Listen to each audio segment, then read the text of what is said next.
Bonjour tout le monde.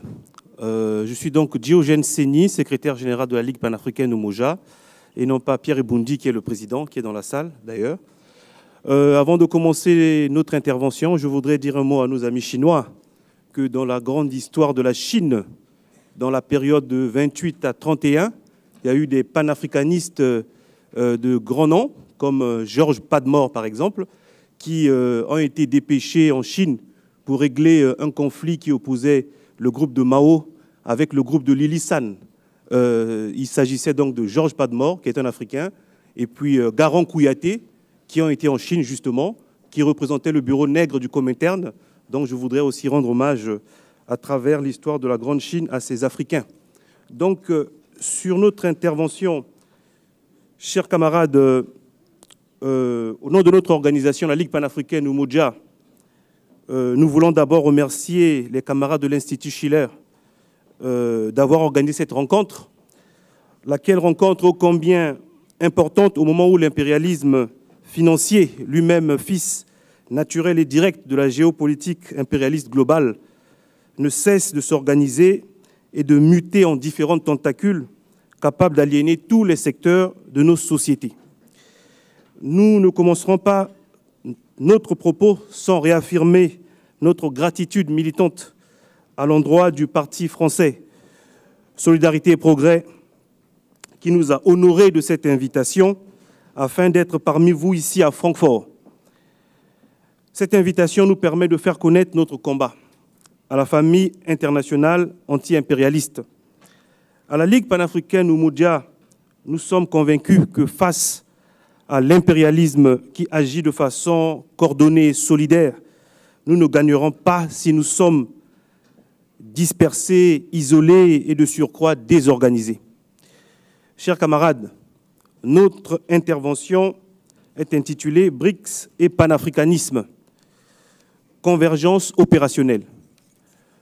Nous allons présenter rapidement et indépendamment les BRICS d'une part et le panafricanisme, notre idéologie de notre organisation de l'autre. Nous montrerons ensuite les convergences opérationnelles nécessaires et même urgentes afin de reculer la progression de l'impérialisme partout où c'est possible pour espérer enfin le vaincre un jour. Nous qualifions l'initiative des BRICS d'historique, car outre la militarisation extrême du monde, la géopolitique impérialiste s'appuie également sur le contrôle international des moyens de financement des économies nationales. Par ce moyen, elle arrive à mettre sous l'éteignoir les droits inaliénables des peuples à définir librement leur politique économique. Assurément, les institutions de Bretton Woods, le Club de Paris, le Club de Londres et bien d'autres sont des institutions visibles de l'écrasement des peuples à travers le piétinement de leur souveraineté. Par conséquent, la Ligue panafricaine Umoja se réjouit et salue l'initiative prise par les BRICS le 15 juillet 2014 à Fortaleza, au Brésil, de créer l'une des plus grandes banques de développement au monde afin de constituer une véritable alternative en matière de développement à l'impérialisme financier de la Banque mondiale et du FMI. À ces 5 pays, c'est-à-dire le Brésil, la Russie, l'Inde, la Chine et l'Afrique du Sud, ce ne sont pas moins de 3 milliards d'habitants, soit environ 3 terriens sur 7. Il était temps qu'ils élèvent la voix dans un monde où ne comptent que les rapports de force. Ce n'est pas l'actualité qui va nous démentir. En effet, comment comprendre l'humiliation que la justice américaine vient d'infliger à un grand pays comme l'Argentine en la condamnant à payer des sommes colossales au fonds vautour, précisément 1,3 milliard de dollars américains. Il convient juste de rappeler que l'Argentine, c'est 41 millions d'habitants, avec un PIB en 2012 de près de 475 milliards de dollars américains. Naturellement, la Ligue panafricaine Umoja s'associe au mouvement solidaire international de tous les progressistes à l'égard du peuple argentin martyr, car il ne s'agit ni plus ni moins que d'un pillage financier international.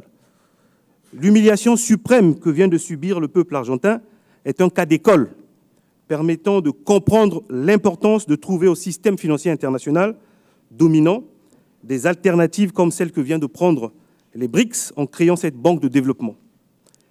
Mais ce que les BRICS tentent de faire pour se soustraire du diktat international, c'est exactement ce que la Ligue panafricaine Umoja propose pour le monde africain. Car, comme on le sait, l'impérialisme financier n'a pas de frontières.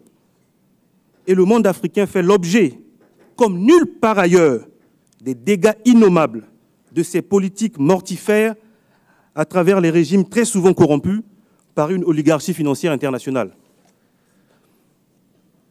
Le panafricanisme, pour nous, c'est une idéologie de libération et de renaissance africaine. Idéologie inspirée de l'histoire africaine propre. Le panafricanisme, depuis 2 siècles, s'oppose fondamentalement à l'impérialisme qui s'est abattu sur le monde africain, d'abord à travers l'esclavage, ensuite la colonisation et enfin le néocolonialisme présent. Pour la Ligue panafricaine Umoja, dans la lignée des pères historiques du panafricanisme, le seul moyen de mettre fin à l'impérialisme qui domine le monde africain réside dans l'unité politique de territoires africains morcelés, fragilisés, depuis la conférence de Berlin de 1885, devenus proie involontaire de l'impérialisme et donc sur lesquels chaque puissance exerce une certaine influence, aliénant par voie de conséquence la souveraineté des peuples.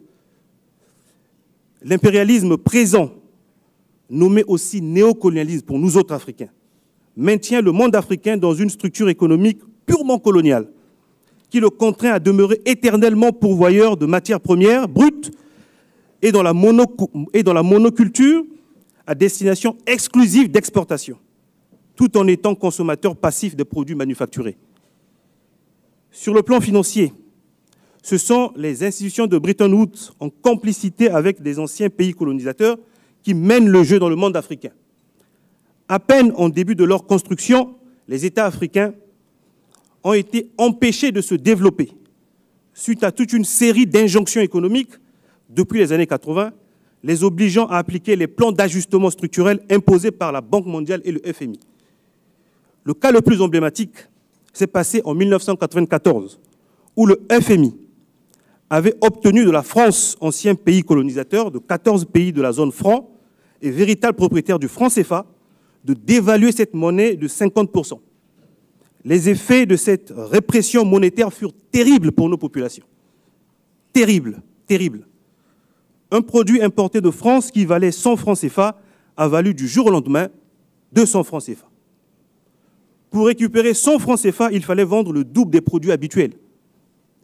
Naturellement, le pouvoir d'achat des populations des pays de la zone franc, CFA, anciennement appelé franc des colonies françaises, devenu franc de la communauté française, africaine, avait fortement, brutalement chuté, sans mesure d'accompagnement, d'autant plus que les salaires étaient bloqués depuis une dizaine d'années sur injonction du FMI. Le comble de tout ceci, c'est que la dette de ces pays libellés en monnaie étrangère s'est retrouvée de fait multipliée par 2 en francs CFA. Ainsi, tous les efforts que l'on a fait consentir aux populations depuis plus d'une dizaine d'années, les efforts qui se sont traduits par des gels dans les recrutements, par les compressions des budgets de santé et d'éducation, blocage de salaire, tous ces efforts-là ont été annihilés car les dettes ont été relibellées normalement en leur montant d'avant les remboursements qui ont conduit, en tout cas, aux mesures d'ajustement structurel. L'Afrique subit un multi-impérialisme, car il y a plusieurs impérialismes dans l'impérialisme. Il y a l'impérialisme d'abord multilatéral, du FMI et de la Banque mondiale, où tout l'Occident, à travers le contrôle de ces institutions, de ces IFI, institutions financières internationales, applique de façon coordonnée des politiques sur ces pays-là. Et aussi, dans l'Afrique même, notamment dans la partie francophone, nous subissons ce qu'on appelle la répression du franc CFA, qui est contrôlée toujours par la France. Et de tout ceci, ces pays sont obligés de déposer une partie des recettes d'exportation à la Banque de France depuis les indépendances pour garantir une monnaie de singe. Les accords de défense que ces pays ont ont signé avec la France donnent à la France la protection militaire de ces pays. C'est quand même curieux, un vrai paradoxe. On donne à son ancien colonisateur la responsabilité de sa sécurité. On ne voit ça qu'en Afrique. Aucune autre partie du monde ne fonctionne comme ça. On sait d'ailleurs que pour la dette africaine, en 1987, un président comme Thomas Sankara avait proposé un club international pour l'abolition de la dette. Et très vite, il a été assassiné. Vous avez bien compris la relation. Donc, l'Afrique paye le lourd tribut de ses politiques. Nous qualifions cette dette de dette odieuse, pas par mimétisme, parce que la Convention de Vienne de 1969 sur la continuité des obligations des gouvernements antérieurs pris par les États. Cette convention stipule, entre autres, que tous les gouvernements doivent respecter justement les obligations prises par les gouvernements précédents, à condition que ces régimes aient été légitimes par les peuples. Qui ne sait pas dans ce monde que Bokassa était illégitime? Qui ne sait pas dans ce monde que Mobutu était illégitime? Mais les peuples, d'où sont passés ces dictateurs, payent aujourd'hui les dettes contractées par ces gouvernements-là. C'est une violation de la Convention internationale. On fait subir à ces populations des lois qui ne sont votées nulle part et nous entendons, la Ligue panafricaine Umoja, nous y opposer et nous nous opposerons jusqu'au bout. Pour nous, le néocolonialisme est une application scientifique du sous-développement, car le néocolonialisme est source d'instabilité. Car qu'attendiait le monde? Qu'est-ce que le monde attendait de ce monde africain où on a maintenu les États dans le néocolonialisme? Ce qui se passe au Mali, ce qui se passe en Centrafrique, c'est la suite logique des États qui n'ont pas de sécurité, où on a voulu faire la démocratie sans souveraineté, qui devient finalement une grande illusion. Je rappelle pour tout le monde que le Mali, il n'y a pas très longtemps, a été considéré comme l'État africain le plus démocratique, puisqu'il avait réussi toutes ses alternances démocratiques. Eh bien, sans souveraineté, on a bien vu que les populations ne se sont pas levées pour aller défendre la démocratie lorsque le territoire malien a été attaqué. Donc nous réclamons le droit d'abord à notre souveraineté pour que nous assurions nous-mêmes notre sécurité, car nous avons les moyens d'assurer notre sécurité.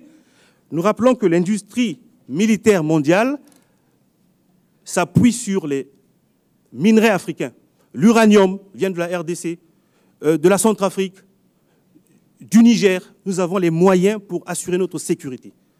Donc la Ligue panafricaine Umoja est une organisation qui se bat pour que l'Afrique puisse reconquérir les attributs de sa souveraineté. Nous avons bien conscience que notre unité politique ne peut se faire sans que nous ayons en même temps la souveraineté monétaire, seul moyen de mettre fin à la répression monétaire du franc CFA et ses rafles sur les populations. Nous qualifions d'historique l'initiative prise par les BRICS, comme la volonté manifeste de s'arracher des griffes du féodalisme, de l'impérialisme financier international. Mais la vraie question est de savoir, pourrions-nous converger nos forces afin de rendre nos actions opératoires et couronnées de succès? Car il faut une convergence. Il faut une convergence des forces qui veulent mettre fin à l'impérialisme. Donc, notre organisation a une originalité. Son originalité, de la Ligue panafricaine Umoja, est qu'elle est un mouvement politique fédéraliste dès sa conception. Elle a vocation, et c'est ce qu'elle fait déjà, puisqu'elle est sur une dizaine de territoires africains, à s'implanter dans tous les territoires africains, pays africains, afin d'y mener les combats politiques jusqu'à la conquête du pouvoir politique. Notre mission est d'aider à détruire la légitimité des dominateurs, à fournir à nos populations dominées l'arme de critique, de mobilisation, de compréhension indispensable pour leur propre libération. Car les questions soulevées par le panafricanisme sont éminemment politiques. Qui mieux que les panafricanistes sont à même de les réaliser? Nous sommes organisés dans ce qu'on appelle les sections territoriales, qui représentent notre organisation dans tous les territoires africains, qui se battent pour contrôler le pouvoir du plus bas échelon jusqu'au haut, c'est-à-dire les quartiers, les associations, les mairies, les députations. C'est la seule façon pour nous de prendre le pouvoir, car c'est le pouvoir qui nous opprime. Par conséquent, nos sections ont un rôle différent des partis politiques classiques, car elles doivent à la fois faire l'éducation populaire, combattre l'aliénation culturelle et aider nos populations à devenir maîtres de leur destin à travers les activités socio-économiques. Comment pouvons-nous, ensemble, dans la famille anti-impérialiste, aider concrètement tous ces militants sur le continent africain, qui font un travail excellent à réussir leur mission? Voilà, chers camarades, nous n'apprenons rien à cette Assemblée en affirmant que l'impérialisme ne peut aider les mouvements alternatifs comme le nôtre, qui fait le vœu de le détruire. Au contraire, il ne fait que produire les conditions de sa propre production. C'est pourquoi nous lançons un appel à nos camarades des BRICS à soutenir concrètement les mouvements alternatifs dans les pays où le néocolonialisme, fils naturel de l'impérialisme financier international, règne en maître à parvenir au pouvoir. Par conséquent, la Ligue panafricaine Umoja est ouverte à tout partenariat avec toute organisation, toute personnalité engagée dans le combat anti-impérialiste. Elle invite la famille anti-impérialiste ici à travailler ensemble sur la base des projets concrets pour faire reculer l'adversaire commun sur chacun de nos territoires. L'union fait la force, disons en Swahili, Umoja ni nguvu. Merci.